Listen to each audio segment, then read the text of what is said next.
We have all heard of ghosts, and we have all heard of homicide detectives. But what if a ghost could come back and solve their own murder? Some ghostly phenomena seem to go beyond just fleeting glimpses of apparitions and strange goings on. There are cases out there that seem to truly transcend the weird, and high among these are those tales in which ghosts have apparently solved their own murders. Today, we're going to talk about those that reach out through the unknown to make their mark felt upon the world of the living. Before we get started today, I just want to give you a quick reminder that we have two channels, A Stranger World Than Fiction, and we also have They Call Me the Ghost. A Stranger World Than Fiction, where we talk about all things strange. It's really a conversation. Secondly, we have They Call Me the Ghost, and that is where I, the ghost, share a lot of my on-the-job experiences, real and outrageous jobs that actually do happen. And don't forget to check out our podcast, also A Stranger World Than Fiction and They Call Me the Ghost. So if you are into all things strange, outrageous, crazy, and mysterious, and you like them in story format, that's what we do here, and you're in the right place. All right, let's get to it. Our story here takes place in Greenbrier County, West Virginia, where in 1896, a woman by the name of Zona Heaster found herself swept off her feet by an older man, a blacksmith, Edward Shue. The two began a whirlwind romance, much to the consternation of her overprotective mother, Mary Heaster, who was not only against their age difference, but she also had issues with the fact that Shue had been married 2 times before. Despite this, the two were married against their mother's wishes, and they settled down. Things seemed to have gone well for the first 2, well, at least the first month, but then 3 months later, things would spiral out of control into a dark tale of murder, conspiracies, and ghosts. On January 23rd, 1897, a young boy was sent to Zona and Edward's home on an errand. However, no one seemed to be home. The boy let himself in, tentatively calling out to see if anyone was at home, and that was when he came across Zona's dead body crumpled on the floor at the foot of the stairs, her eyes wide open and staring lifelessly up at the ceiling as if in terror. The frightened boy went home to tell his mother about his gruesome discovery, but a doctor by the name of George W. Knapp was not able to arrive at the rural location for a full hour. By the time Knapp arrived, Shue had moved the body upstairs to lay her on her bed, change her clothes into a high-neck dress, and place a veil over her face.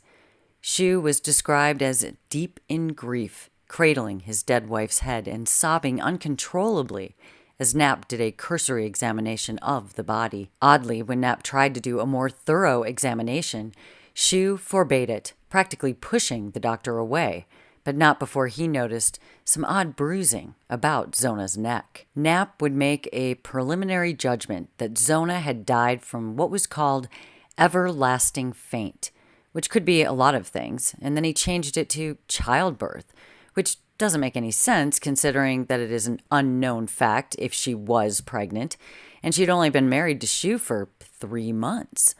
Nevertheless, this became the official verdict, despite the fact that Zona's mother was not convinced and allegedly claimed that the devil has killed her. Zona was given a proper burial, and throughout all of this, Shue was described as being deeply in shock and in grief.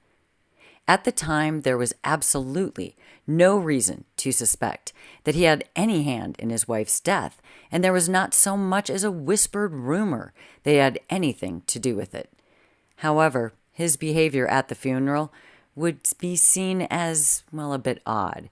He jealously guarded the corpse and let no one approach it too closely, and it would, in retrospect, be seen as strange that her neck had been wrapped in a scarf, which he explained as being her favorite. In spite of all of this, at that time, the only one who regarded him as suspicious was Zona's mother, who was thoroughly convinced that there was indeed something shady going on. She learned that one of Shue's previous wives had died under mysterious circumstances, although he had never been charged, and she would also claim that she heard voices in her head telling her that he killed her. She would secretly remove the sheet from the body and bring it home to find that the water in the basin turned red when she tried to wash it, and the sheet turned pink. She took this bizarre turn of events as a sign from God that Shue had killed their daughter, but there was little she could do about it at the time. She took to praying every day for some sign that could help her confirm her suspicions. And that was when the story would become strange indeed. One evening, Mary Jane had an extremely potent dream in which her daughter Zona appeared to her. In this dream, Zona told her that Shue had been a violent tyrant of a husband, frequently beating her and abusing her. And not only that, she claimed that Shue had murdered her in a fit of rage.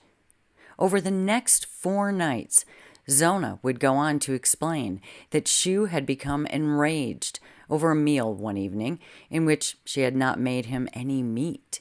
One thing had led to another, and he grabbed her by the throat, and then he snapped her neck, which the phantom underscored by turning her head completely around.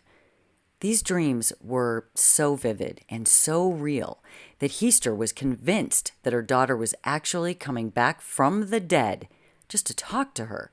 And despite how crazy it really did sound, she turned around and ended up telling all of this to the county prosecuting attorney. His name was John Alfred Preston. The attorney didn't really buy into the story of ghosts, but still, he asked Knapp if he had noticed anything weird about this corpse.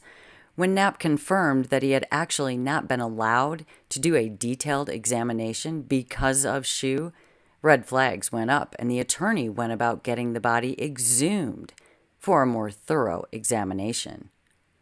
The body was exhumed, and it was examined by 2 other doctors who took no time at all to find that there were bruises in the shapes of fingers on the throat. The windpipe had been crushed and the neck broken. Zona Heaster had indeed been murdered. Shue was immediately arrested on charges of murdering his wife, and a trial ensued. By this time, the stories of Heaster seeing the ghost of her daughter, accusing him, had heavily made the rounds around the entire town, so the trial was a bit of a media circus. After all, here we have a murderer who had been fingered by the ghost of his own victim.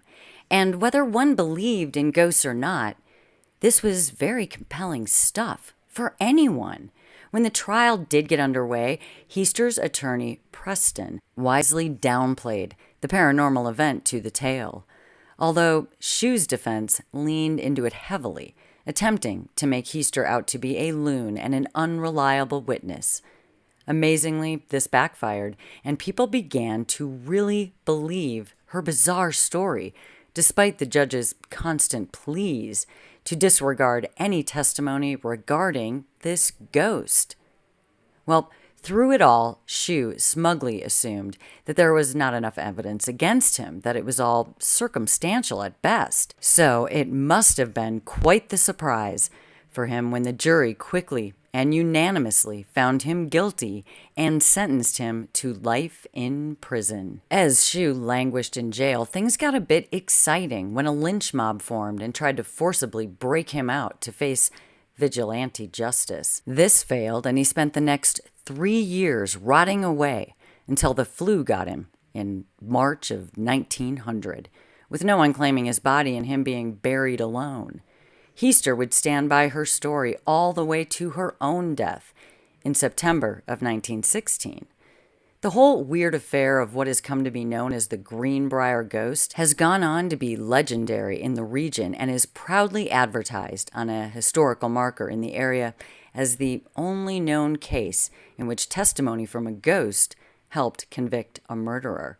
It has become the focus of several ghost tours, and this is all talked about still today. I'm curious what you think really happened here. Share your thoughts, and thank you for listening. And until next time, I will talk to you all soon.